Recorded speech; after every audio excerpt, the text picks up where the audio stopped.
Adikku Surawi. Ya Kang Suro. Apa arek wedok loro iki sing penokar? Ya arek loro iki. Coba takonono. Ya. Arek wedok iki arek. Acal iki to. Ya Kang Suro. Ayo acal. Aku melok takon sapa jeneng? Karti lah sijine. Karti barek Karni ya. Kon ngerti. Karepe adikku Surawi nggawamu nang ngarepku. Aku gak ngerti, Cak, karepe nopo. Ya. Ini. Ancane tak gadang-gadang kapan boyo. Nek wis adikku oleh arek wedok loro cacahe. Dina iki bakal tak rabi ya tak pek bojo. Loh, aku iki wong tuwa, Cak, aja ngono ta. Gak peduli kon wong tuwa apa gak. Saiki turut ana karepku. Gelem tak rabi dina iki gak gelem ya tak rabi. Ayo, ngene tak gak. Anu to. Ya wis. Tapi aku njaluk syarat. Duwe penjaluk. Ya, ngomong Dek, penjaluk ngopo? Golekno sulure jati. Sulure jati. Ya. Nek kon anjene duwe penjaluk kepingin sulure jati ya. Entenono kene.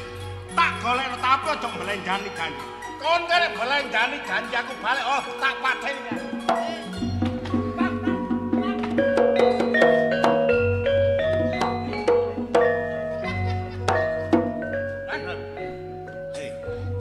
Ngerti awakmu? Watek Kang Suro. Nek wis kadung kepethuk wong wedok ya. Tapi aku yo. Tapi krungu omong ngene kok. Nek rumangsaku, iya. Nek ulure dari jati bab gak ono. Ket mulai aku lahir gak ono. Mang mulai kuman karo awakmu yo. Ya. Tak jaluk tunggu anak wedok loro iki. Iya. Tak bledeke Kang Surawa aja sampe ana apa-apa. Iya. Tunggu nek loro kan. Tak tutu Cak,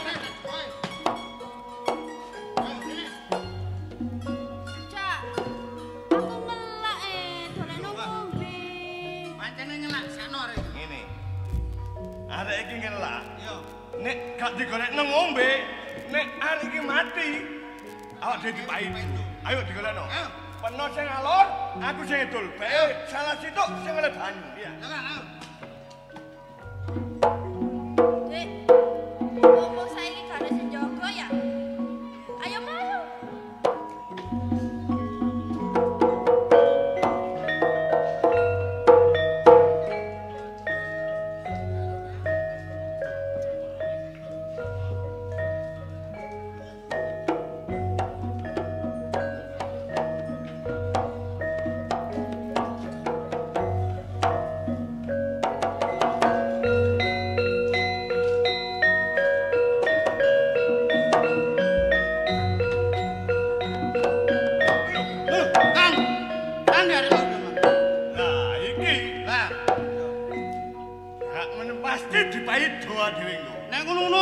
Digabung halus Jolo Sutra karo bener apa sing dadi omonganmu. Terus apa Kang? Ngene.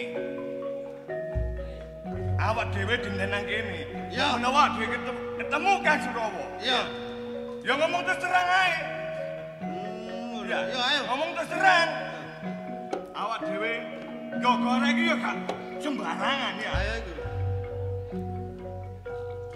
Ayo. Ayo mana itu?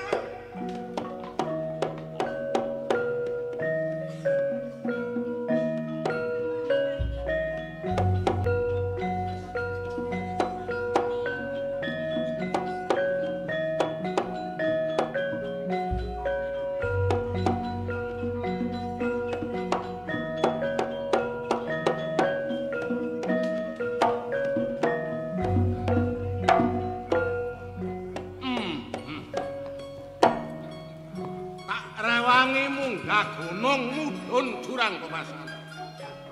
Saking kepingine Rabi Ayu goleki sulure kayu jati. Nyatane sampak seprene aku dorong kepethuk sulure kayu jati. Kang Surawa. Madhep dhisik Kang Surawa.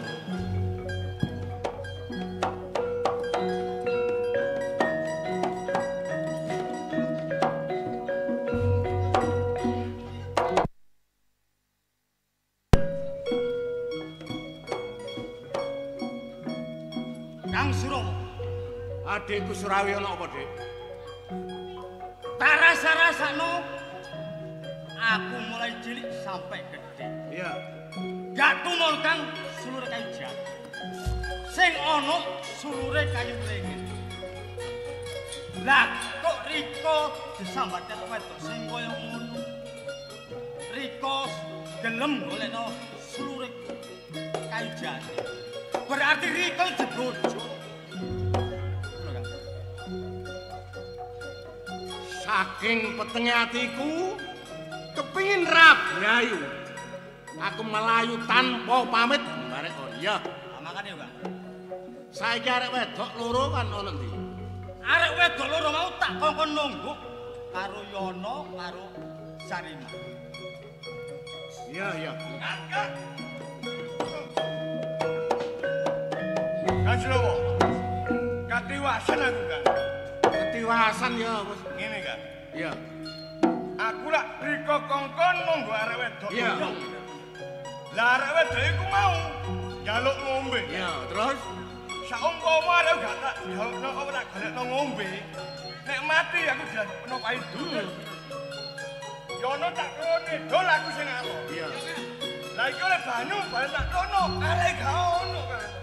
Oh, Arek loro melayu. iya kan. Wadah. Kon iku gobloke. Gedemu gede. Kon jaga arek wedok tak ngono dadak kon gelem dibijui arek wedok iki. Yo sepurane kan. Gak kurang-kurang aku kan. Lah umpamane arep tak gawe banyu gak oleh. Nek mati, Kira-kira arek wedok melayune nang ndi? etoke iku ngalor iku mangan. Pompong durung katut. Ayo dibeledek karo wedok.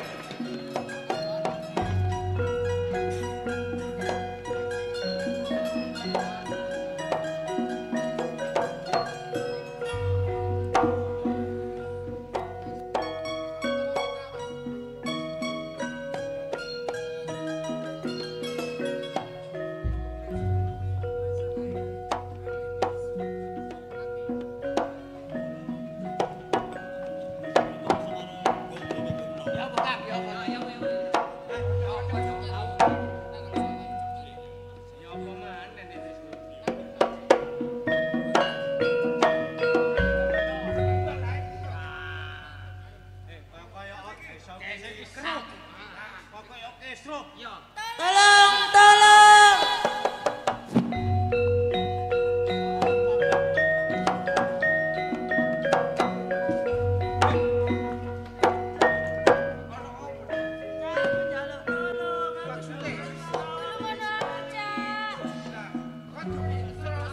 Aku diburu-buru Surawa karo Surawi kan dipek bojo.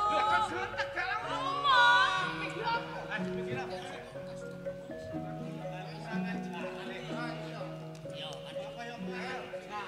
Endi sing diarani Surawa Surawi sing ngeburu-buru awet iki? Ayo ta metu. Karni mandek. Ayo. Senajan kon mlebu nang lalane naga pepasan. Kecandak Surawa kelakon dadi bojoku, Dik.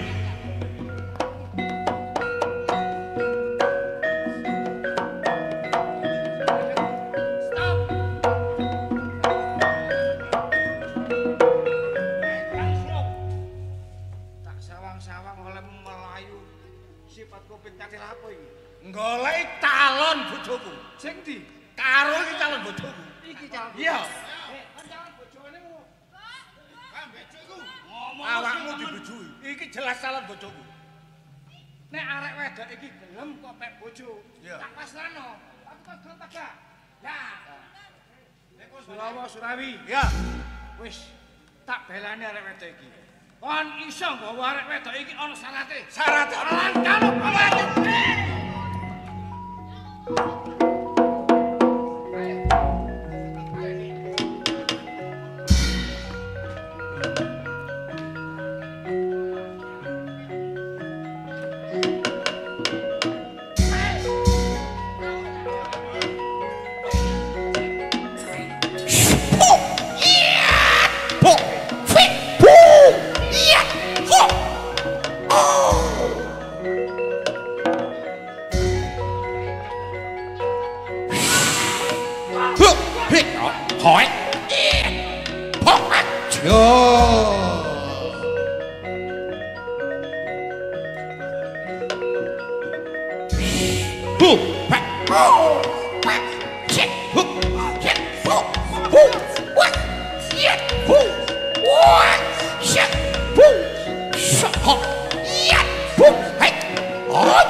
sakmene suwe iki nang ndi ya? Kamu engko sadurunge budal aku wis ngomong, Dik. Nang pasar aja suwe-suwe, Dik. Tapi nyatane dheweke wangel. Ngene go omah, jange nyusul ku. Ya apa gak tak susul ki ya apa. Kandhani. Ken biyen iku aku yo ngerti dheweke sak bendina nangis-nangis yo kepara apa. Urip barengan 10 tahun nganti saiki gorong duwe turun. Lho, Dik, sampean kok enak-enak ndok omah. Gak mikir bojone nang pasar durung mulih. Bojoku mau nandi rek kok yamene durung mulih. Ana apa? Gak mikir ngono ta sampean. kon niku anggapamu aja elek karo aku kok, Dik. Aku go omah yo nek awakmu bujalang pecah sakmono suwene, yo kepikiran ngono lho, Teng. Gak goleki. Goleki nang pasar doleki. Yo sawangane kok yo aku iki mumpung dipamiti, enak-enakan terus doleki. Ngene lho, Dik. Kena apa sih? Sakwise sampean teko pasar kok ndelok sampean kok koyoke ngono, Dik. Ana masalah apa? Beke go dalan ana perkara apa ngomong karo bojomu, Teng. Ceritane Kang yo. Iya, Dik. Aku manang pasar ya. Heeh. Kepethuk Kang Surawi. Mek Kang Surawi. Kepethuk Surawi karo Surawa. Ndak perlune metu awakmu lha apa, Dik? Yo Kak metuhi. Yo wis pancen kepethukan gak sengaja. Heeh. Aku juga punya anakmu piro, Teng? Yo ngomong turun ya anak. Ngerti ya sampean? Ngomong ini. Nek awakmu ngomongno anak kaya aku keduduk rasane batinku, Dik. Ya sepurane sing akeh Teng ya. Wis ana 10 tahun aku gak iso nyenengno awakmu, Dik. Tapi aku gak kurang-kurang, Teng. Olehku usaha sapa ae sing ngomongi, Dik. Tak leksanakno tapi ya apa maneh. Rezine sampe saiki gorong dikeki turun. Ya mula sing tak jaluk sing sabar Teng ya. Aku dadi wong lanang kaya ngene sakjane izin, Teng. Tapi ya apa maneh wong keadaane kaya ngene turun nek menawa, Dik. Awakmu kanthi sabar urip barengan karo aku. Nek menawa meneh-meneh iso duwe turun ngono, Teng. Mulane aku lak bolak-balik ngomong. Nek nang pasar aja suwe sing tak kuwatiri ya iki sing tak kuwatiri.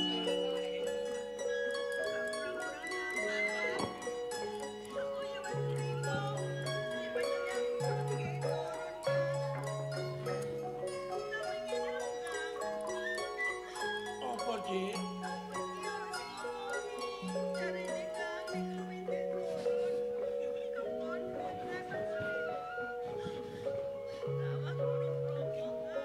Dadi awakmu iku ana sing ngomongi, Dik ya. Nek kepengin duwe turun kudu nyekar nang ereng-erenge kawah Gunung Bromo. Ngono ta, Teng? Alah, Teng. Awakmu njuk duwe pikiran sing kaya ngono, Dik. Nek awakmu meksa aku dikon nyekar nang ereng-erenge kawah Gunung Bromo. Terus terang, Teng, aku gak gelem, Teng.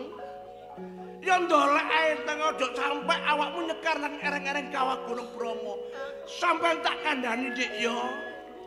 Kawah Gunung Bromo iki diarani gawate gawat samar-samar, Dik. Aja cacak jalma menungso mlebu nang ereng-ereng Gunung Bromo iku gak temene pati, Dik. Senajan kupu gantreng walang arta boyong sing lambran ana ereng-ereng kawah Gunung Bromo bakal temene pati mulo sing tak jaluk, Teng. Urungno niatmu iku, Dik ya.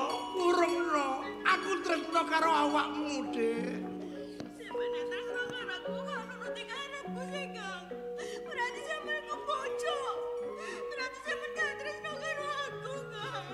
Nek aku nuruti sampean, apa gak ngeman nyawa sampean karo aku ta, Dik? Wis tak dalan liyane aja sampe nyekar nang ereng-ereng kawah Gunung Bromo, Teng ya.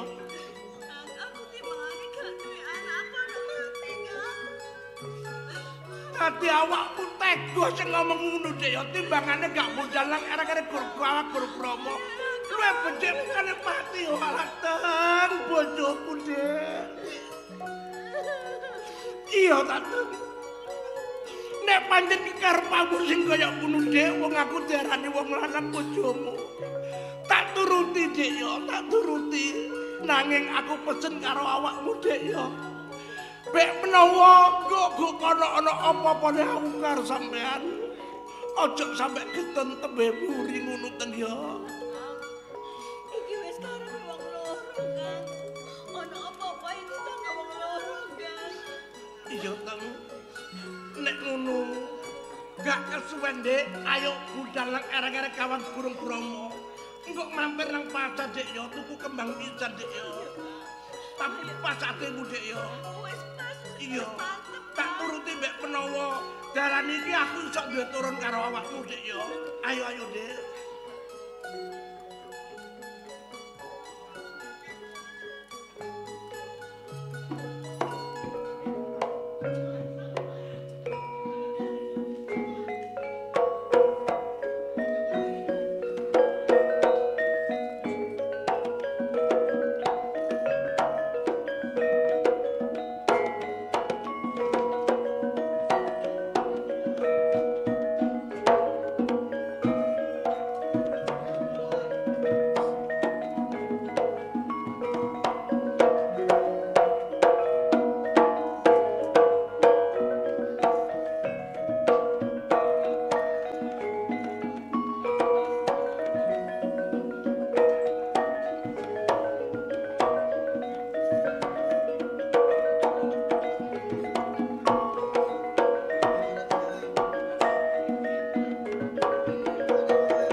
Kaya ngene hawane arek-areke gunung kabur Bromo Dik ya. Mula ayo balik ae lho Dik. Wis mau gak balik, pokoke aku kudu nyekar nang kene, Kang. Aku pokoke kudu duwe turun, Kang. Atiku gak enak ngono lho, Ten. Aja ngono sing pas. Dadi sampeyan nekat temen ta, Dik. Iya ta, Dik. Iya tak turuti. Sampeyan bojoku, Dik.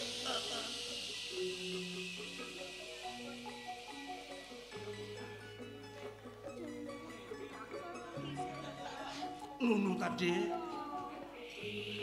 Iya, Dik ya. Assalamualaikum salam. Kaki danyang Nyai Danyang sing mbau reksa sak ereng-erenge kawah Gunung Bromo kene. Iki aku Joko Seger karo bojoku Roro Anteng. Jange nyekar gu kene muga-muga aku keturutan apa sing dadi karepku. Mbah sing mbau reksa kawah Gunung Bromo. Wis ana aku omah-omah karo bojoku ana 10 tahun nanging mbah gak duwe anak. Mula bek menawa aku nyekar kawah Gunung Bromo iki aku bisa duwe turun ngono lho mbah. Ayo Dik.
kabeh bangsaku rumangsa kepanasan.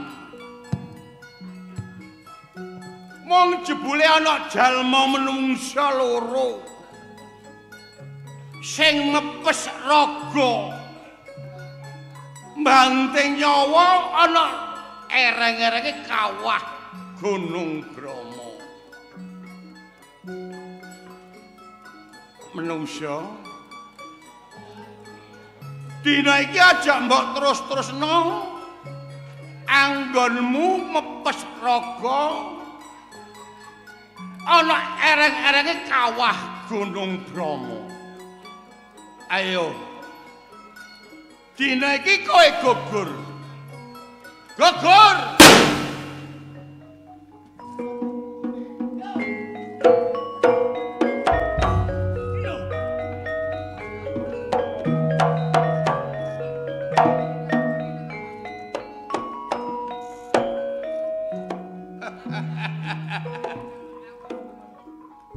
Kowe sekarone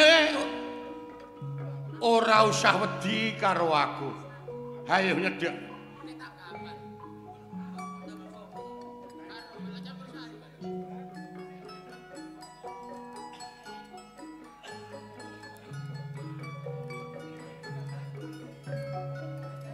Cah Bagus.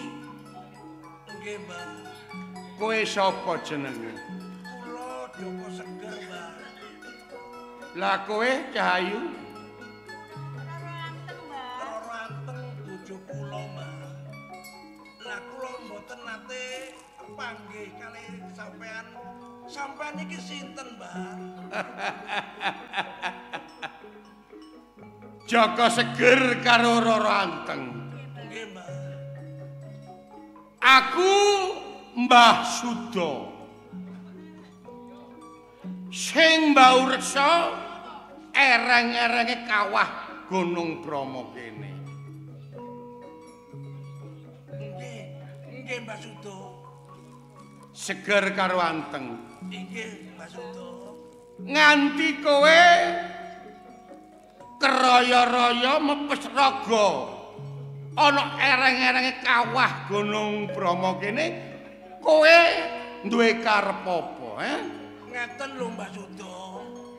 Kula omah-omah kalih bojo kula nggih Roro Anteng niki sampun sedasa taun. Ngantos sakniki dereng diparingi turun. Lah mula Mbah, kula karaya-raya munggah nang ereng-ereng kawah Gunung Bromo perlune nyekar. Mbok menawi mantun nyekar niki kula saged ngadah turun ngoten lho Mbah.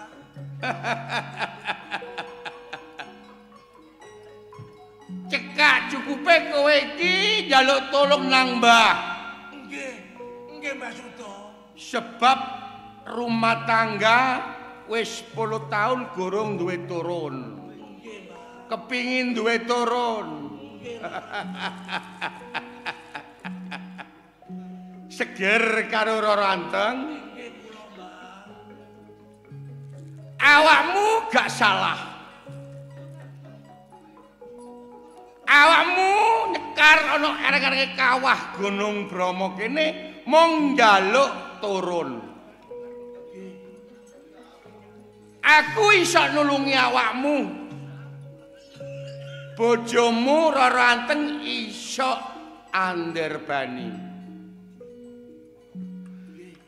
Ning ana syarat lan saranane Joko Seger. Jenengan sanjang napa mawon, Mbah? Bot-bote kula kepingin duwe anak, Mbah. Syarat napa mawon kula sagah, Mbah. Iya. Nek kowe iki sanggup rungokno syarate ya. Nek Roro Anteng iki iso meteng. Terus jabang bayi iki lair wujute iki wedok. Kowe sekarone iki berhak ngramut nganti dewasa terus nganti awakmu tekane pati. Nanging Joko Seger karo Roro Anteng nek jabang bayi iki lair wujude lanang, kowe gak berhak ngeramut.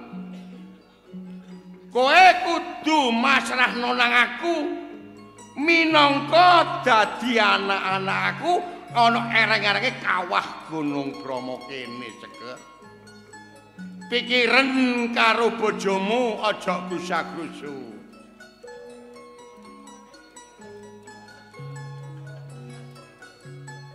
Nuwun sewu Mbak Yudo. Umpami kula ijoli kemawon, kula nek gadah turun lanang pun ngantos dipek Mbak Yudo. Lintune mawon napa mboten nangsen wonten Mbak? Omongku padha karo sabda pendentane ratu. Ora bisa ngalang-alih. Kowe sanggup apa ora? Nggih, Mbak. Kula sampun rembugan kali bojo kula. Kula sanggup menawi gampang bayi lanang nggih jenengan pundhut, Mbak. Mboten napa-napa. Niku pun sanggup janji kula kali jenengan, Mbak. Kowe teko desa ndi? Kula saking Tosari. Tosari. Nggih, Mbak. Nek ngono seger dina iki menek jambu dirsana iki loro. Nek wis tutuk jambu jupukun loro. Terus mbalika rene maneh. Nggih, Mbak. Bojomu anteng ki ana kene. Kene aja.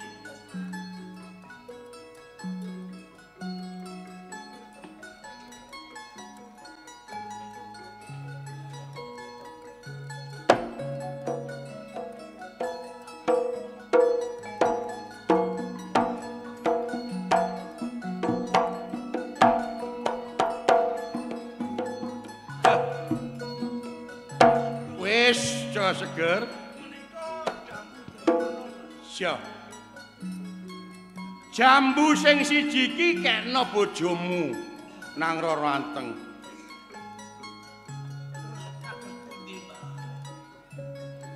Sawise awakmu sekarone wis nggawa jambu dirsana. Aku ya ora nundung kowe sekarone. Saiki kowe muduna teko ereng-erenge kawah Gunung Bromo kene. Kowe mulya. Terus jambu sing mbok cekel Joko Seger karo jambu sing mbok cekel Roro Anteng iki pangan nggarap titik nganti awakmu tutuk omah. Ya. Krungu swara poe kowe ora usah noleh. Madhep mantep langsung mulih njojok omah. Ya. Kula nyuwun pamit mangke. Kula bangsul, Mbak. Nanging aja lali ya, melengku. Siap. Ayo.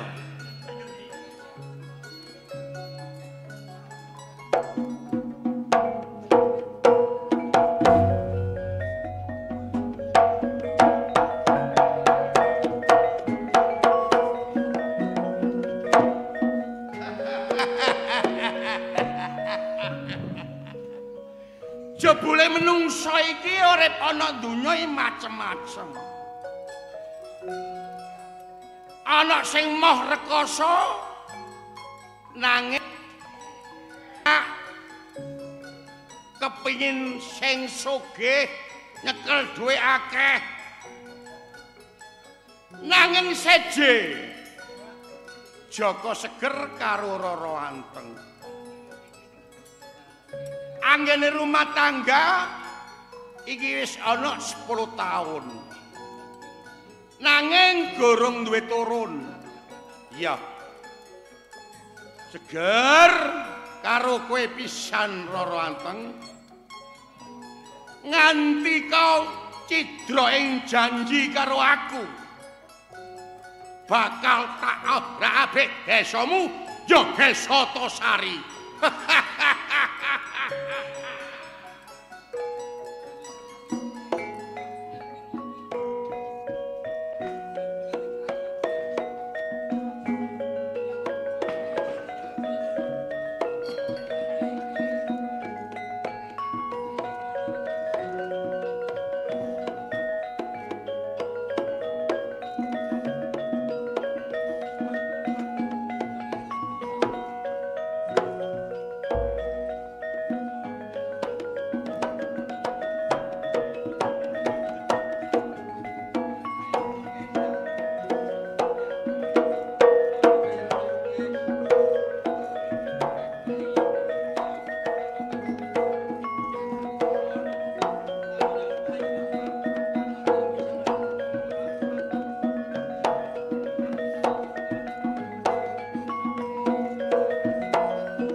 nyawang tanduran akeh sing dipangan omo.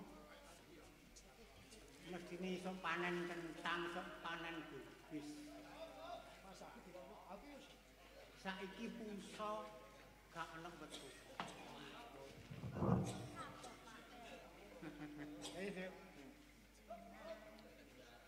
Aku ki atiku kok dina iki kok siji bareng sabu. Tansah kuwatir, tansah melang-melang. Padahal aku ora mikir apa-apa sakjane.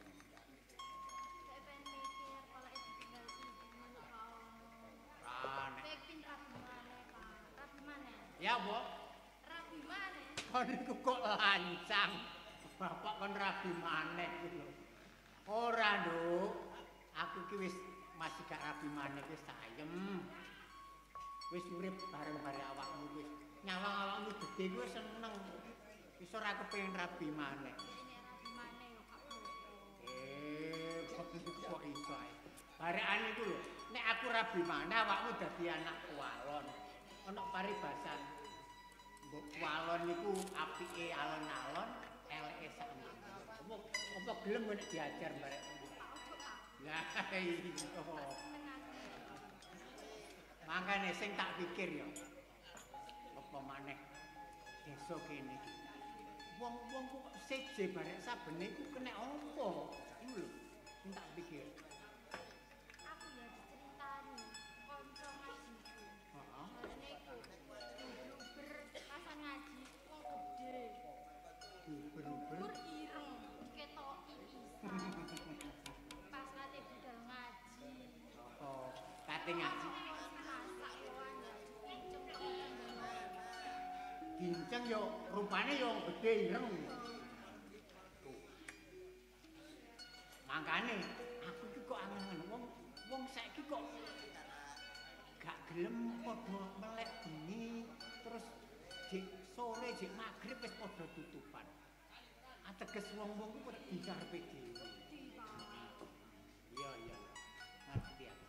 Ya terus masa awakmu kate melok-melok wedi. Wedi aku, Pak. Ya apa kok nek aku turu ya apa? Ya turu biasa ya apa lho. Parani nang kamar. Ora. Lono ae, Pak. Ya apa? Aku kan wedi. Lono. Awakmu ku wis gedhe, kok njaluk kelon. Ya ora pantes nah. Nek biyen njek cilik tak keloni gak apa-apa. Paribasane tak leliting, tak bilang, tak dusi. Ya cilik dusi ya aku pun apamu. Saiki Pak adus. Ora wani. Wis gedhe njaluk dusi bapake. Nek mapan turu ya turu dhewe. Ya. Ojo lali kate turu ya maca Pak. Ngono lho. Awas. Ya. Kaya merem ketoki. Oh, nek bapakku gak perlu kok kuwatir lho. Bapak wis kulino melek bengi. Ana paribasane ngene kok segah dahar lawan lho. Tukang ngene wong wasis ucape iki. Wis Pak nek ora sik lho sik ya. Ya turu. Nek sik aku guru ngantuk. Nek wis ngantuk. Ya. Ya. Bapak wis gak apa-apa. Mesti ujian gak apa-apa. Guru ngantuk kok. Wis Pak aku tek. Iya. Turu. Ya. Anak wis gede. Tapi yo pancen suasanane ngene iki yo angin semriwit. Jange melek bengi yo dungan kok ae.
Jebule aku mlebu omah. Omah sing salah. Karepku menungso iki tak leboni ragane.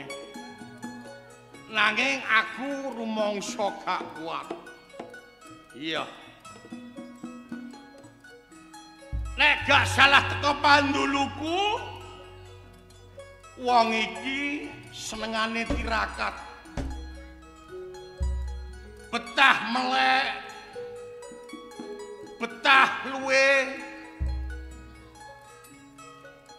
Aku ora iso mlebu nang nggone ragane.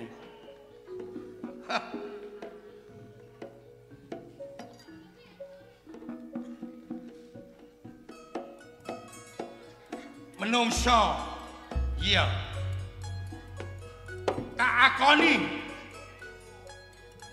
Nanging dina iki aku tuh pesen liwat Ipen. Sarene aku gak iso mlebu nang nggone ragamu, aku ngomong iki tak liwatno Ipenmu. Wangsa dina iki aku njaluk tolong karo kowe. Kandhane aja keseger karo Rara Anteng. Dheweke njaluk tolong aku nyekar nang erek-ereke kawah Gunung Bromo. Ning dina iki seger karo Rara Anteng cidra ing janji karo aku. Jabang bayi wis lair wujude lanang. Seger karo Anteng ora gelem masrahno aku. Omongku tak liwano Ipenmu. Nek wis awakmu tak leboni liwat Ipen, terus awakmu gak gelem ngomong nang seger. Nang Rara Anteng apa maneh nanggone Lurah Tosari. Bakal tak kirim begebluk sing luwih akeh, sing luwih gedhe supaya desa Tosari iki gak iso aman. Saiki aku balik. Nanging ngomongku kudu mbok eling-eling. Kowe wis tak pesni omongan. Kowe gak gelem ngomong nang Joko Seger. Dina Kemis kliwon aku balik rene bakal tak tadah Kalamanca kowe.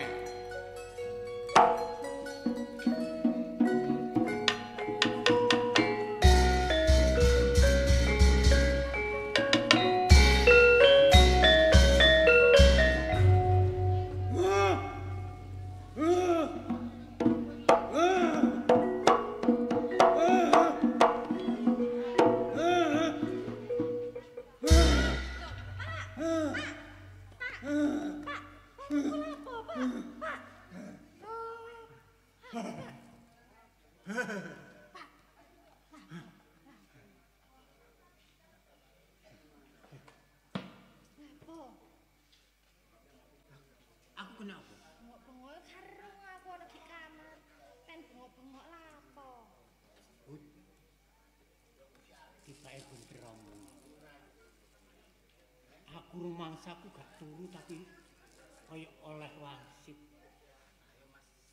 Nek desa Tosari iki gak iso aman. Sebab akeh begeban.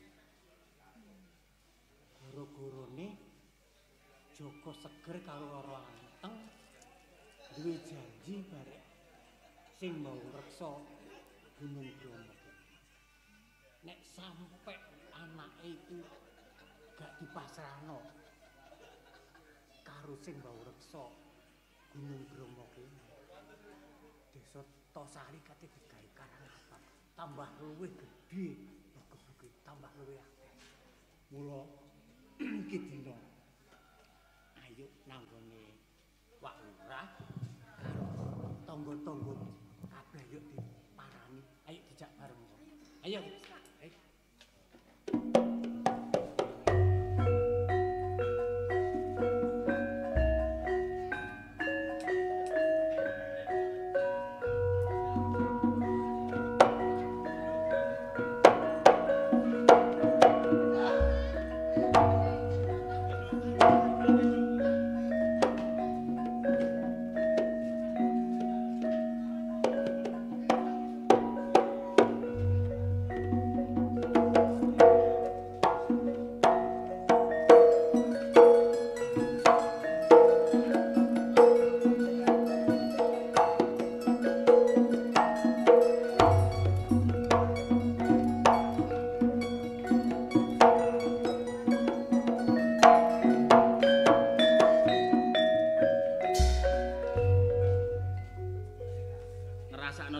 Tambah suwe gak tambah rame, tambah suwe tambah sepi. Kate rundingan ambek sapa? Samane ngomong dhewe ae. Ya gak ngomong dhewe Mbak Dian. Kancane iki dinteni aku dhewe iki omong karo wedi kabeh Cak Yus. Sampeyan mengkoro. Aku wingi ya, Man. Go pojokan me Yujo iku. Biasa warung kopi sampai jam 12 sampai jam 11. Jam 09.00 lho wong lanang-lanang padha njaluk mulih jarine wedi. Lah wedi ku wedi krana apa? Mbok menawa sampeyan ngerti wedi krana apa wong-wong iki. Padha gak rone. Saiki kaya arek-arek ngene ya sakno. Iki biasane ngaji, Diana iki ya sak. Sik dendine, Den. Nduk, awakmu nek ngaji ku biasa diterno tak gak. Biasane lak budal dhewe sih. Apa saiki kok awakmu kok gak gelem budal dhewe? Kampung sakniki lho rada sepi. Wedi ta. Oh, nyabe Mbak Dian. Iya. Makane iki saksi kunci arek cilik jenenge Dian. Nek arek cilik kan gak iso mbojo. Nek kampung sepi ya sepi, nek rame ya rame. Nek sepi jenenge desa ya sepi ya yo. Cuma biyen ku gak terus. Lah makane situasine iku lho. Situasine iku lho gak sampun gak koyo biasae. Biasa iku sik rame. Kayak anak Elena iki wis gak wani. Gak wani ngajeblas cerita aku ini keprok lepatan. Wani jebule aku paling ngeterno. Terus ya apa ngene iki anake? Awak dhewe ya wis usah ayo gak mungkin iso. Awak dhewe iki dadi warga. Mbok menawa ana sesepuh desa sing liwat kene ya ayo dijak rundingan dadi nang enake ya apa supaya desa iki tentrem. Ini ae. Awak dhewe iki ya wis jenenge warga wong cilik ya. Nggih. Wong cilik iki gak oleh bertindak gegabah. Lah mangkane iku. Engko nek gerusa-gerusu malah gak apik. Lah mangkane niku. Rundingan apa ki? Muati. Mesti senengane grumyak-grumyuk. Sampeyan iku ya ngono. Anake biasane ngaji dhewe saiki katene nang ndi digandengi. Anak sampean biasa gak tau melok sampean. Oh, gak iso iki. Wal teko aku gak iso. 3 dino kulon melok. Terus apa? Ngetan melok ngetan. Tapi ndelok kamu sing ya kabeh sumpet guyu ya. Kayak santai. Apa sebabe sih anakku kok gak gelem wal teko aku? Ya. Iki tak kandhani kabeh rene. Ngopo? Ya ngono. Terus ya apa Pak Usi? Rene. Tujuanmu jangan nanti. Ngene lho Pak. Kula niki lak jenenge warga biasa. Anak kula niku biasane niku sembarang dhewe. Takon ngeterno dagangan nang pasar jam 2, kadang jam 1 niku lho budal dhewe takon ngeterno dagangan sayur, biasa kan dodol nang pasar. Kulaan kok didol nang bakulan, bakulan sih. Saiki gak wani. Gak wani. Jarine Sebab? gak wani, Mak. Sebab Ya jarine Yo, samun, sepi desa. Terus niki Pak Wongso Diana biasa ngaji. Ijen iki. Sakniki gak wani. Sama takon. Terus ya apa, Pak? Cek, Apa? kabrak sambat dari anak pegebluk. Nggih. Ha iki mapan kebeneran. Padha barek tujuan. Tak kandhani. Sebab Tosari iki gak aman akeh begebluk. Iki ana sebab. Lah sakniki lakare nek sampean semerap sebabe, sampean cerita nang kanca-kanca ngeten iki, cekne gamblang. Gak usah cerita, aku kok tak lapor dhewe nang ngene lurah. Ora usah malah ngomong. Rungokno, aku ngomong. Iki jenenge solusi, Pak. Iya. Bener. Iya, iki tak kei dalan ya. Nggih, nggih. Awakmu ngrungokno tok ae. Aku wis sing lapor nang niku. Nggih, nggih. Wis gak kesuwen Pak. Ayo, Tenang mumpung desa iki, Pak. jesuk. Ayo. Nggih, nggih, nggih.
Lah ya Pak, desa Tosari sadurunge sampean jabat dadi lurah kok sak rame. Saiki sampean jabat dadi lurah.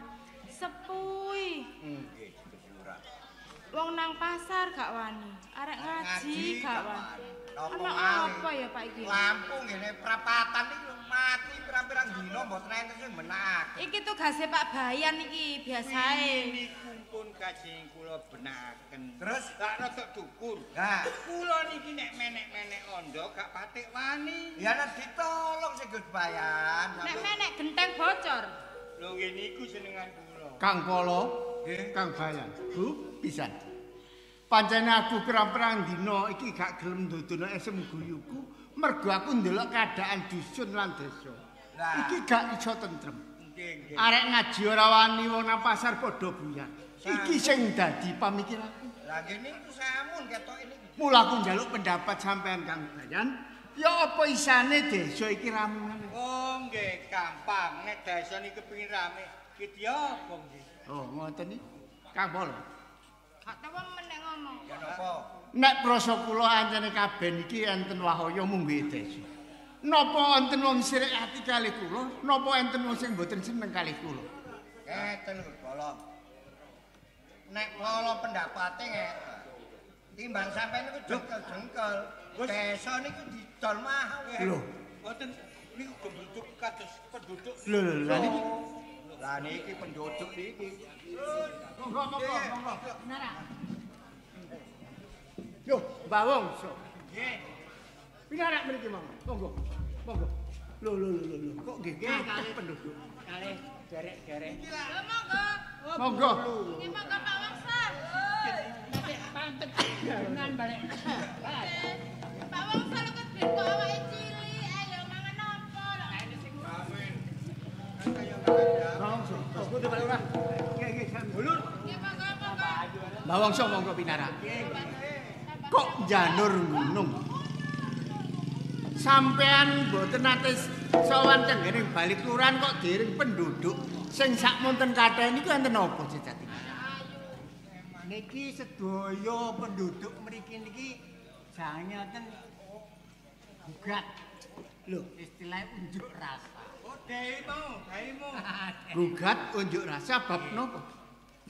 Kahanan ing Tosari niki lak mboten aman. Loh. Lah kok semerap sampean? Lho lah sambatin penduduk niki. Ya napa sambate penduduk niki? Pun ngomong terus terang mawon. Beres. Nggih, Mbah Wongso.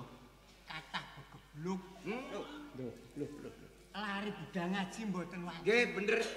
Ten pasar niku lho balik. Nggih, bener Kene kene. nang Desa Tosari ini pirang-pirang dina ketok samun lak wonten nah. Nah, Lah enten gandeng cenenge kalih kula. Maksudnya? Sebab kula angsal wisik. Kula nggih mboten rumoso tilem. Tapi angsal wisik. Wisik sing ngono. isine ya napa? Wisik niku. Wisik niku. Ten ngene penduduk Tosari ini enten namine Joko Seger. Lah, nggih, Leres. Nggih. Loro angkat. Nggih. Lah niku nate ten gene Kawah Gunung Bromo. Sing artosinipun teng Kawah Gunung Bromo niki napa? Supados gadah turun. Oh, ngoten. Terus kedadosanipun Keturutan gadah turun, tapi niki enten janjine. Janjine Nek turune lanang supados disetorake ten gene gunung. Termasuk sing bawasa. Nek lair putri termasuk wedok kenen. Oh, ternyata sing dilahiraken iku daler. Mboten disetoraken. Mbah Wangsa.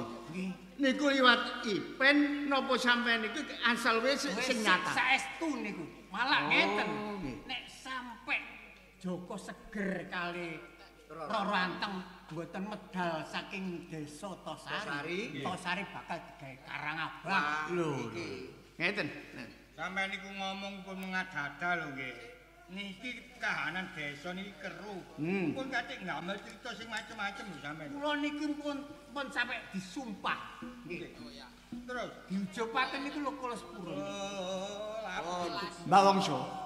Gandeng ngomong sampean iki cocok kali kahanan desa Tosari. Nek ngoten Kang Bayan tolong. nggih. Sampean celuk rene Roro Anteng karo Joko Seger. Cek gak kendang ditabusis. Lah niku bener iku Nggih. Lah niki cek abletone kula susule. Lah engke nek ndugi mriki Joko Seger Nggih, Kang. seksine para penduduk niki lho. Nggih, leres. Nek ngoten kula matur nuwun Mbah Wangsa.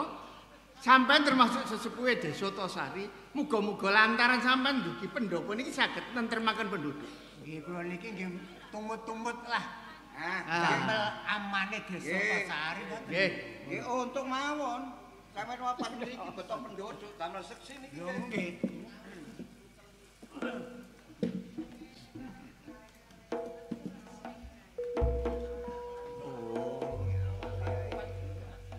Kene. Bojayu. Roro Anteng. Wonten napa Pak Lurah? Kula kok ditimbali. Sampeyan lenggah. Siyu. Lenggah kene sampeyan. Diwadahi pokoke. Joko Seger karo Roro Anteng. Nganti kowe tak timbali nang bali kelurahan iki mergo kabeh gusak-gusuke masyarakat penduduk sing ndadekno resahe nganti sakprene desa Tosari gak iso tentrem. Nyocokaken laporan penduduk. Lah, mula tak takoni. Sampeyan kudu terus terang. Aja ditutup-tutupi. Nalika semono sampeyan apa wis kedaden nang ngene Gunung Bromo? Tahu tak? Oh jane gak ngaku. Ayo Joko Seger. Sabar cek ditampi Gusti. Kondo. Sampeyan ngomong terus terang. Ayo bloko sutoe. Nggih Pak Lurah, nate. Tujuan sampeyan rono lapo? Pengin gadah iko. Terus? Nggih pun keturutan nek niki. Lah terus sampean wis keturutan di anak, apa sampean gak nate janji karo sing mengku ana jroning kawah Gunung Bromo? Nggih nate janji. Janji sampean ki apa? Nggih anak kula nek wedok kula sing ramun nek lanang dipendet Mbah Sudo. Lah anak sampean iki Niki anake. lanang. Lah iki niki Dik. Nggih. Kesuwan penduduk. Kesuwan omonge. Pak Lurah. Nggih. Iki pun jelas nggih jotho nggih. Nggih. Nggih wong loro niki menungso loro niki sing damelan ontran-ontran biasa pik.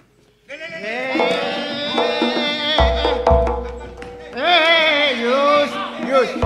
Iki nok kelurahan, gak oleh ngono, Yus. Sabar.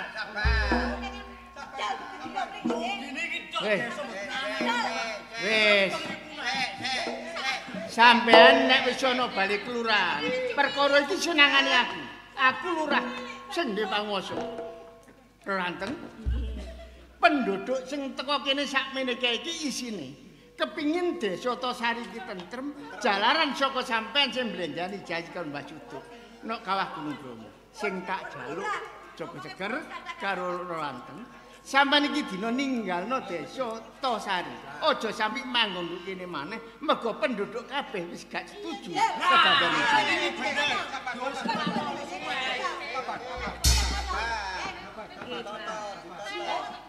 Umpami kula ninggalaken desa mriki. Terus aman teng pundi? Perkara iku engko kabeh diatur sing kuwasa. Sing penting aku njaluk danang ati sampean lega-legane ati sampean Joko Seger karo Roro Anteng. Tinggalno supaya desa Tosari iki tentrem gak ono apa-apa. Ren ta Pak Lurah, kula badhe sanjang. Iya, umpami kula diusir saking desa mriki, lajeng kula manggen teng pundi, Pak? Wis ngerti. Kakek kula iki telih yang Tosari niki, Pak. Joko Seger, aku ngerti wong kowe tilik wong kene. Tapi iki kedaden iki nyolo wedi banget ndadekno dadahe penduduk. Umpama gak tak turuti penduduk, mendadene aku gak tanggung jawab dadi lurah. Aku pribadi karo kon gak ono apa-apa. Cuma aku nuruti karepe penduduk. Ikhlas ninggalno desa Tosari. Walah. Nggih ta Pak Lurah? Nek Pak Lurah niku tegel kali kula kali bojo kula nyingkir saking desa mriki. Mboten napa-napa, Pak. Iya, aku njaluk sampean eling-eling, Pak. Sak budal kula mangkel desa mriki, Pak.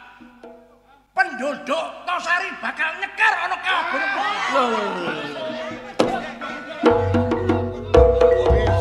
Wes. Kang Polo, wis Kang Bayan penduduk Gus Lurah. Nek niku pancen bener, nek Joko Seger sing dugi bumi Tosari. Sebab napa? Tahun ngajeng iki sampe lak enggak ada pamrih malih. Lah, nyalokaken malih. Lah timbang kelangan sak menten kathah luwih becik kelangan tiyang kalih. Bener. Joko Seger kan pun sampeyan usir saking desa mriki. Nggih. Lah nek ngoten kula watah-watahane bek wonten apa-apa niki dosa. Penduduk kabeh sampean rungokno nggih Kang Polo. Iki tondo nek Joko Seger karo Roro Anteng iki ninggal desa Tosari. Nek nurut kandhane per RT nggih. Niki nek pun ninggal niki mriki desa ayem. Mungkin ayem per RT bancaan. Lah, monggo dikabari penduduk kabeh. Desa diruwa-ruwa supaya slamet kalis ing sambikala penduduk isih uripe bisa tentrem ayem guyub sak eko kabeh. Monggo diranti wonten iki. Nggih, monggo.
Janjian, sapa ngerti aku nok tengah dalan iki ana kendala kan sampean yo gak ero.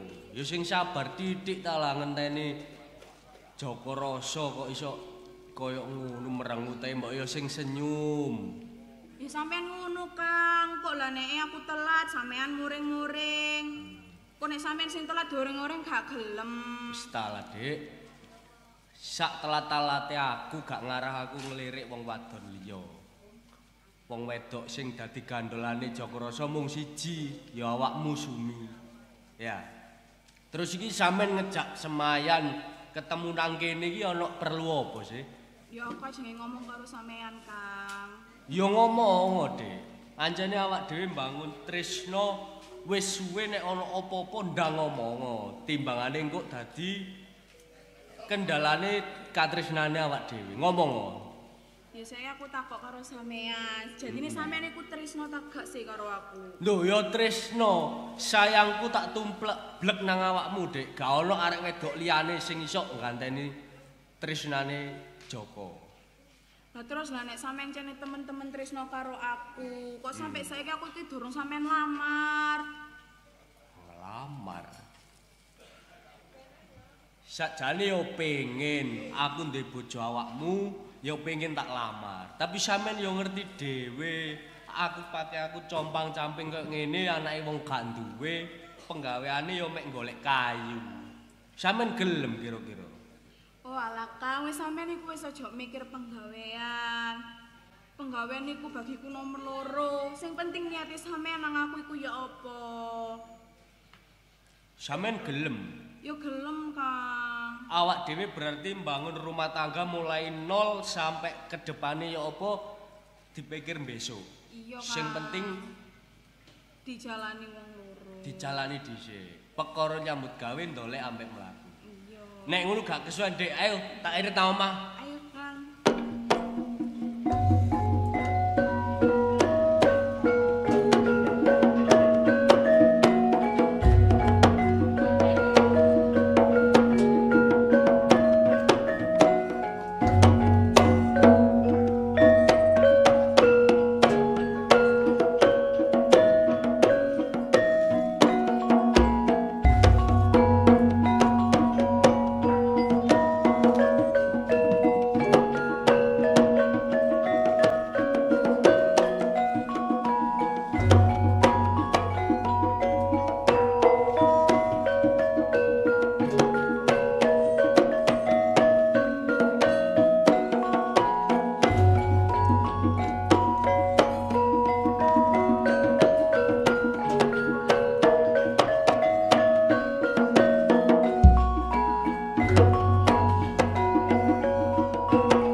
Ngomong kok dhewe iku lha apa sih? Anane nang pasar gak usah dirasani. Ya iki niru pentoke diet. Kok niru aku, gak niru Rika ta? Lah apa ngaku gak tau ngono iku kok. Anak-anak wedok. Lah mangkane iku. Nang ndi gak mule-mule iku ya angen-angen lah, Pak. Ya mesti ae wong arek ya wis gedhe ya. Kemana arek wis Budal jam piro jam 8 ya ini gurung mulih. Iya. Teman temen sini. Dikandani wong mangkane arek iku tak kandani yo. Nek sore ku dikandani nek nak Mang Pasar aja dik mblara-mblara. Lho, Mbak. Wah, kaget. Kok dungaren sampe nik nang omah karo. Ah, ya arep-arep awakmu, Nduk. Lho kan nang sawah ta pean, Pak? Ah, wis mulih. Ngenteni Bapakmu nang sawah. Nah, wong nang pasar ya ini ket mulih ku. Lah ya kan malu blonjo apa ae. Wong blonjo ya gak akeh. Blonjo akeh sih wong ya gak akeh. Ngene lho, Mbok, Pak, tak ceritani yo. Aku mang kulak nang pasar. Lah ya bener ngono iku.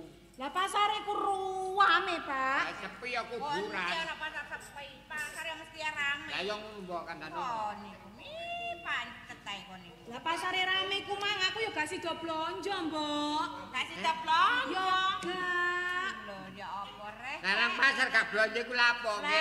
Rarana katene. Yo sarasen, Pak, ruame ngono Nek biyen niku pasar iku rame. Tambah engko nek mulih pasar mlagi tambah nemen rame ini tambah. Dadi mah ya tak tinggal name kancaku, Mbok. Kan tinggal name kancaku. Ya niru peno. Peno ya ngono biyen blarah aja kepethuk aku ya gak sampe kaya ngene. Kok pinter. Tapi aja tukaran, Mbok. Tukaran ngene kebacut mbokmu. Lho, aja ngono ta lah. Aku iku mang ya. Aku malah name kancaku. Aku mang mulih. Ya. Mbok embong. Krungu suarane gedebuk. Apa ketawa bau ki ku? Lah iya, Pak, terus tak delok aku iku nemu nangka gawedhe. Oh. Ngomong gedeng nek gak iso ta. Gedeng ngono ae. Mateng Sum. Iya, Mbok Solo. Solo makane unine gak bau. Lah mangkane Solo. senengane dhewe rek ya.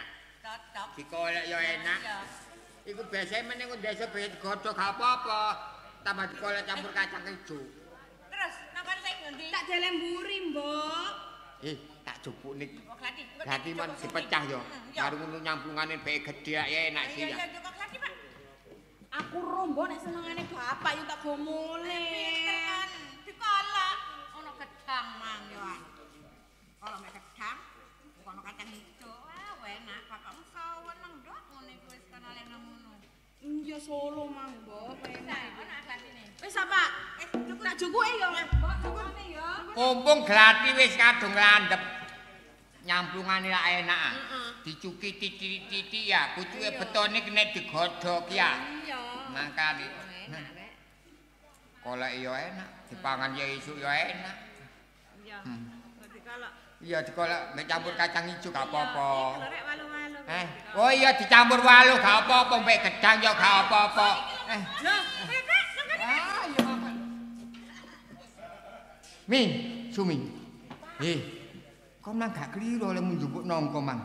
Yo gak, Pak, yo iki nangkane gawedhe ya. iku nangkone. Iya, Mbok.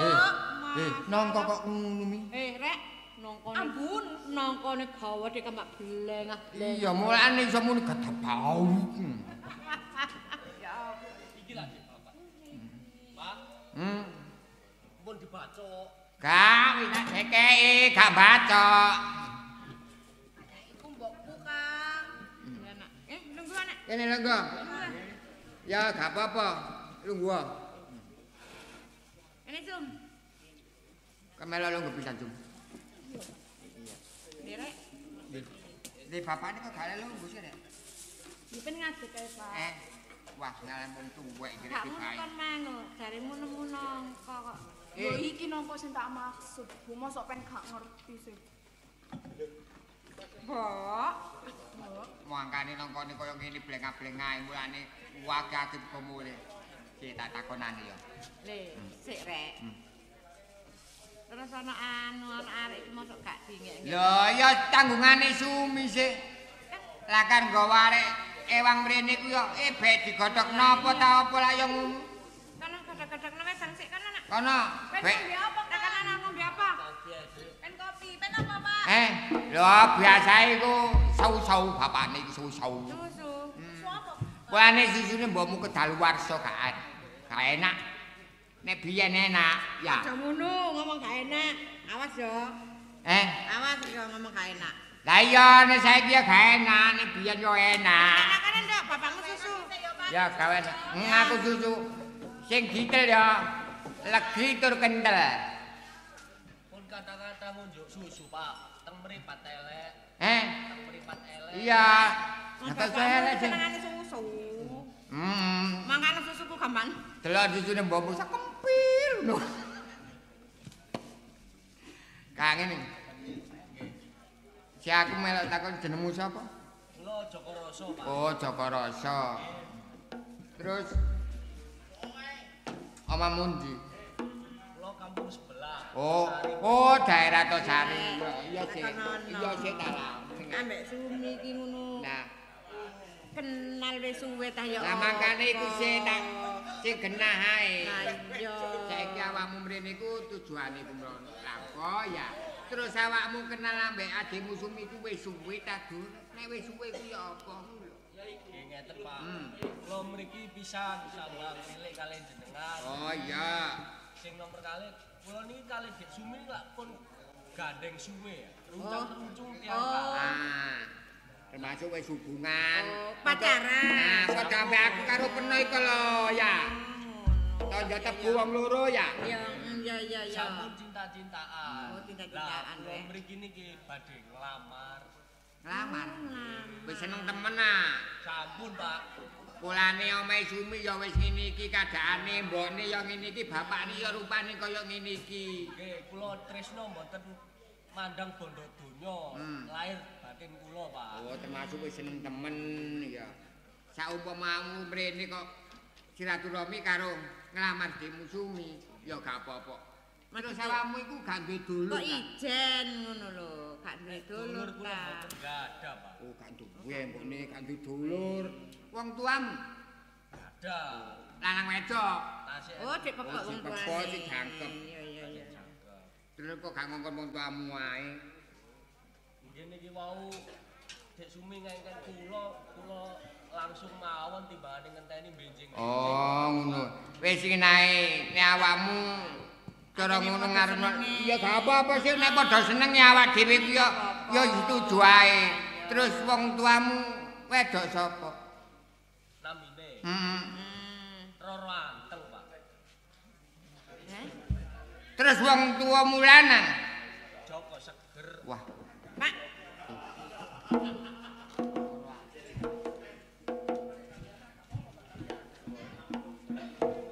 ngene ya. Nggih sik ta, Pak. Jenengan tanggel kula yugane sinten kula jawab Roro Anteng kali Joko Seger kok kadosin kaget, bingung. Ngene ya. Kak, aku gak setuju, Pak. Wis menenge masih aku yang ngono rumoso wis urus aku. Wis saiki ngene ya.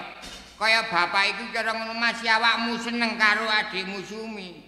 Sumi ya seneng karo awakmu. Cuma bapak gak gelem trimo karo awakmu. Kok kados ngoten, Pak? Lho, wis pokoke bapak iku gak nrimo ya gak seneng karo awakmu. Dengan alasan apa? Polane nang nggone desa kene biyen iku nalika semono sing jenenge wong tuamu Loro Anteng karo Joko Seger gawe ontran-ontran nggone penduduk daerah Tosari kene. Angger ana ontran-ontran. Ya Joko Seger karo Loro Anteng. Tapi kula remen sangat kali Dek Sumi lho, Pak. Wis, aku mau nrimo karo awakmu. Saumpama awakmu tak trimo mendane penduduk kene, kuluh mukri nrimo anake Joko Seger karo Loro Anteng. Wis gak enak. Dadi awakmu wis bapak gak gelem trimo. Dadi dina iki awakmu kudu metu ke teko omah kene. Ya, wis gak iso aku Wis. nrimo nak. Mboten, Pak. Lho. Kula abot tresno kula teng Dek Sumi. Masih abot nek bapak iki gak nrimo. Iso gak iso dina iki awakmu kudu metu ke teko desa kene. Teko omah kene. Mboten. Gelem ta gak? Mboten. Gelem ta gak? Gelem ta gak?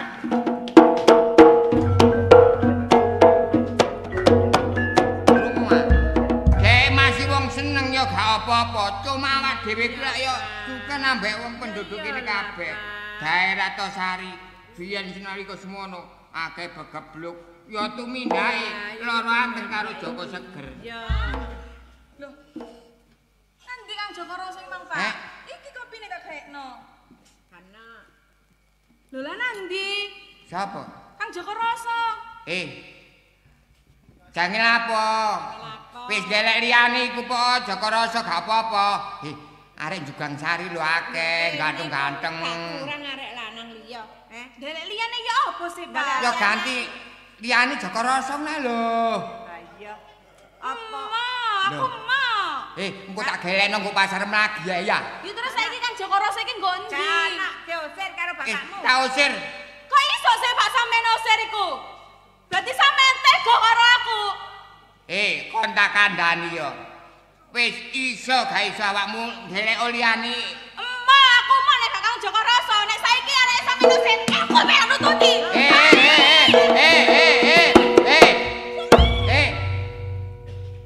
Apa sih, Pak? Eh, Ya apa sih Pak iku, Pak? Ya. menim ben iku nek balik ku ngomong rek. Wetok sita kaya kana pisan ngene iki nyengkre ya apa pangene. Nanti iki mau dikandhani wong gerang yo gak ngenekno rek aku lho eling-eling cek iso dadi arek sing temen ngono lho karepku. Lah apa? Masalah Sumi budal, mbokne melok nututi, pomong tolong melone.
Mosok wong gerang ngomong gak tahu dirungokno blas.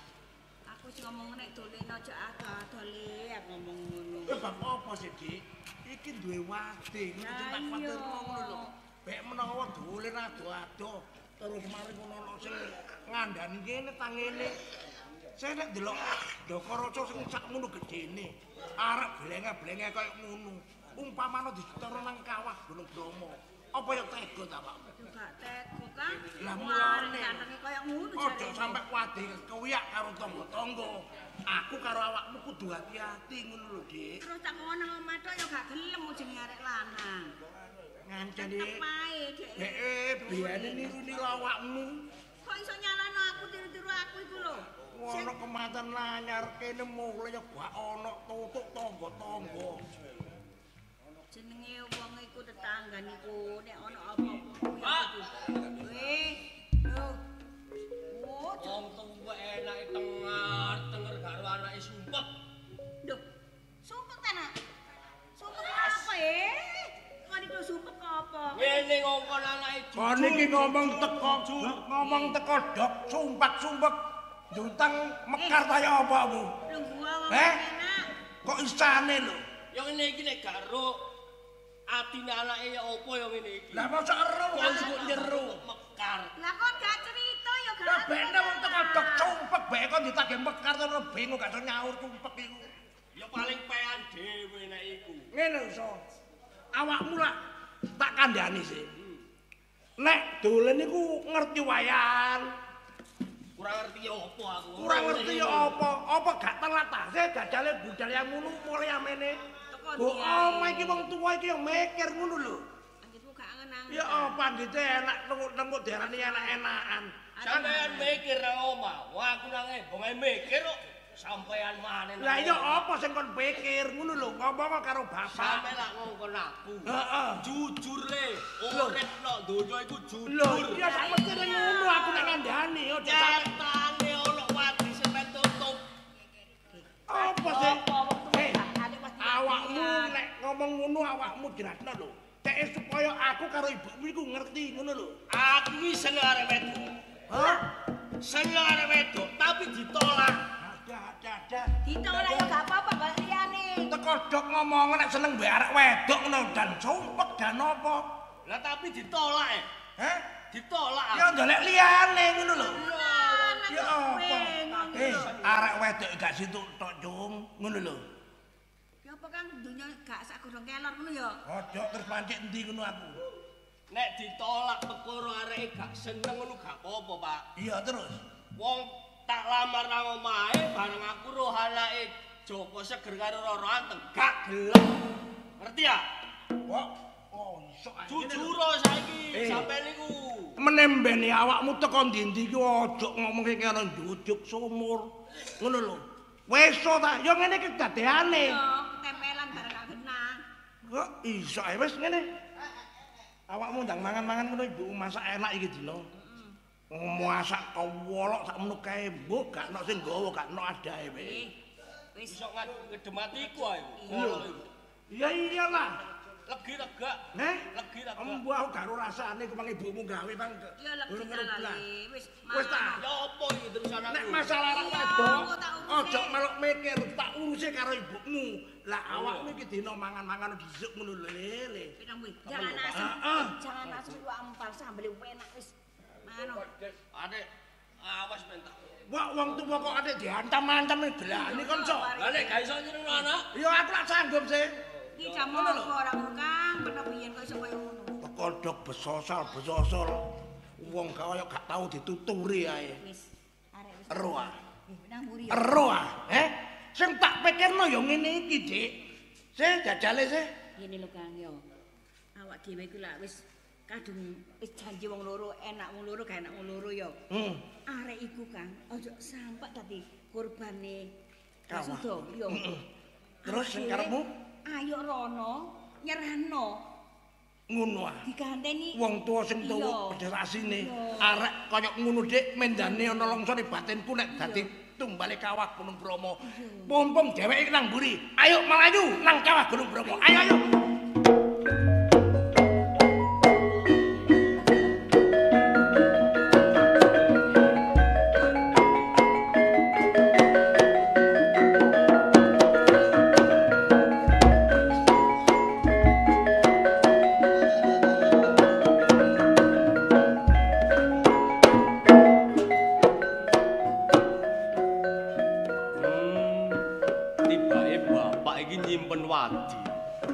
Nyatane aku nang mburi iki mau bapak ngomong karo ibu budal nang Kawah Gunung Bromo. Berarti tegese bapak iki abot karo aku sampai nglilakno nyawane budal nang Gunung Bromo. Nek ngono tak tututi riko, Pak.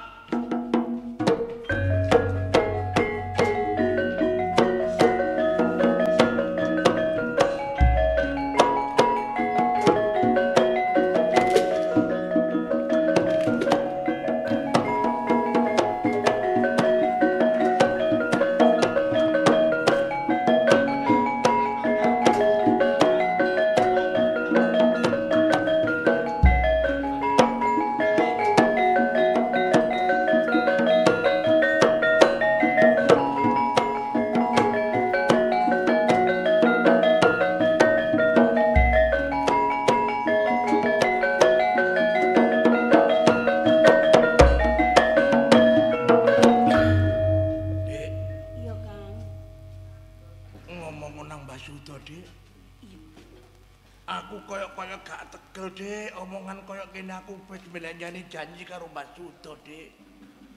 Mek menawa aku masrahno awakku karo sampean iki dheweke nrimo ngono lho, Dik. Ya muga-muga ae, Kang. Aku ngesakno, Dik, delok anakmu sing kaya ngono lho. Mula aja kesuwen maneh, Dik. Sambaten Mbak Sudo ngono lho, Dik. Oleh tangga aku dadi gantine ngono lho, Dik.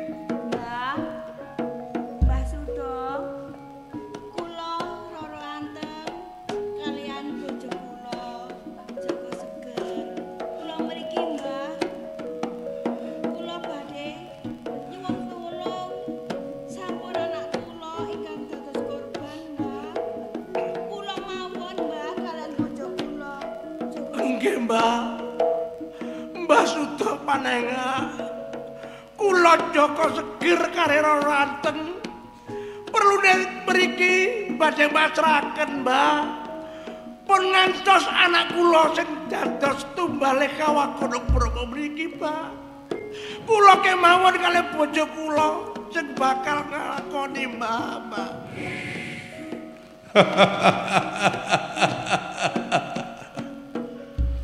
Seger karo Roro Anteng. Nggih, Mas Sudo. Dina iki kok kowe wani-wanuh munggah ana ereng-erenge Kawah Gunung Bromo. Nggih, kula rumaos ngganda janji kali sampean, Mbah. Ngantos ngerbakaken para penduduk, boten kula nate janji karo sampean boten kula laksanakaken ngoten, Mbah. Nalika semono kowe wis cidra ing janji karo Mbah. Terus dina iki kowe munggah maneh. Karepmu piye? Ayo. Karep kula badhe sanjang kalih jenengan, Mbah. Pun ngantos anak kula sing dadi korban teng ereng-erenge Kawah Gunung Bromo mriki, Mbah. Cukup kula kalih bojo kula kemawon, Mbah.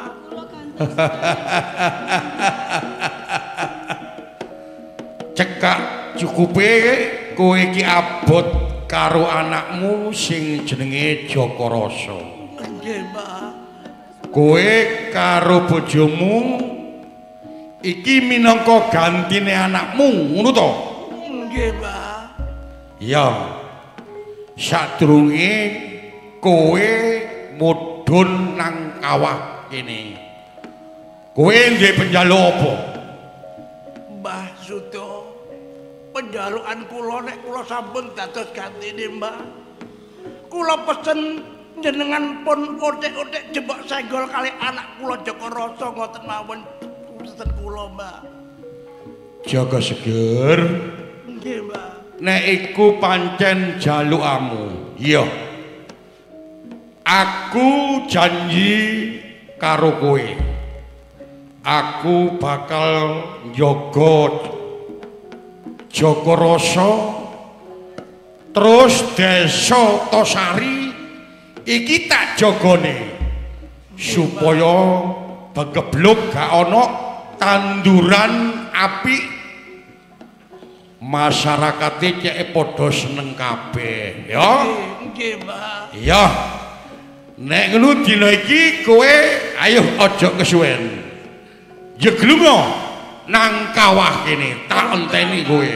Ayo, Dik, Mbah. Mbah.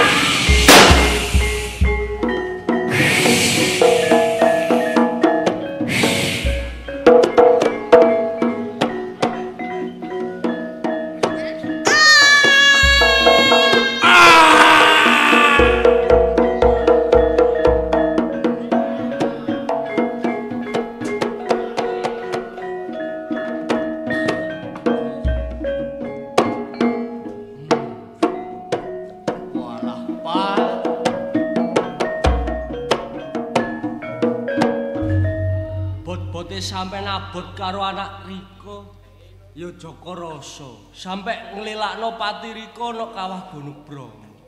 Pak, timbangane aku dadi lakon ana alam donya, aku tak nututi Rika, Pak. Lele, Kang, ojo, Kang.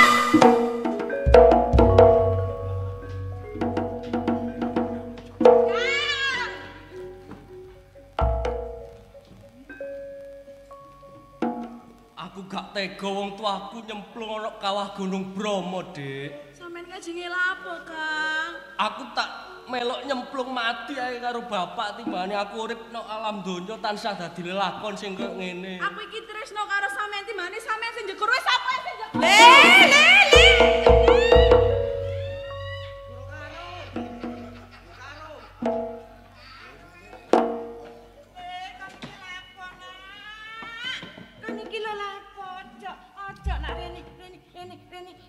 Ya Allah nak, awakmu iki ejek enom, ejek gorong rasane pedes asin, kok kate duwe tumindak sing kaya ngono. Lah tinimbangane awakmu, anu aku enek.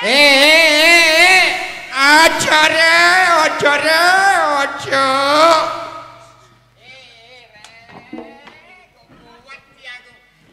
Aja nyemplung, masih peno tuwek ngono sik eman rek. Pak lah timbangane anake lah ngaku sih Pak. Aja eman, masih ngene ya sik enak sik bunel. Aja nyemplung rek. Apa sih Pak? Aja nyemplung kabeh iki ya ngono wis awakmu ya durung tuwa pedes asin. Peno ya ngono. Anak kabeh ya gurung sampean rumah tato bapakne ae sing ya wis Pak, jebura Pak, jebura Pak. Wis jancuk. Pak, Kang Gandoli, jebura. Pak, jebura wis. Kang Gandoli ta. Kak. Gandolono rek. Kak. Kabut ambek aku. Kowe lak Pak nang kono, Pak. Anget. Anget. Apaan yo kejelungu bapak. Ngene, mbok ya. Iya, Pak. Tiba awakmu ya wis seneng karo adikmu Sumi. Nggih. Ya. Masyamu ya wis seneng karo Mamu Joko Rasa ya. Ya wis ngene ae. Cara ngono ya bapak ya nrimo ae. Sing salah iku dudu awakmu, sing salah iku wong tuamu. Joko Seger karo Loro Anteng. Mangkane ya awakmu kabeh iki ayo diruwat. Ya. Iya ya dirame-rame, eling-eling anak padha senenge. Ya. Aja kate kesuwen, ya. Kabeh ya, dundangi kabeh nek iki ana ditanggapno Ludruk Karya Baru.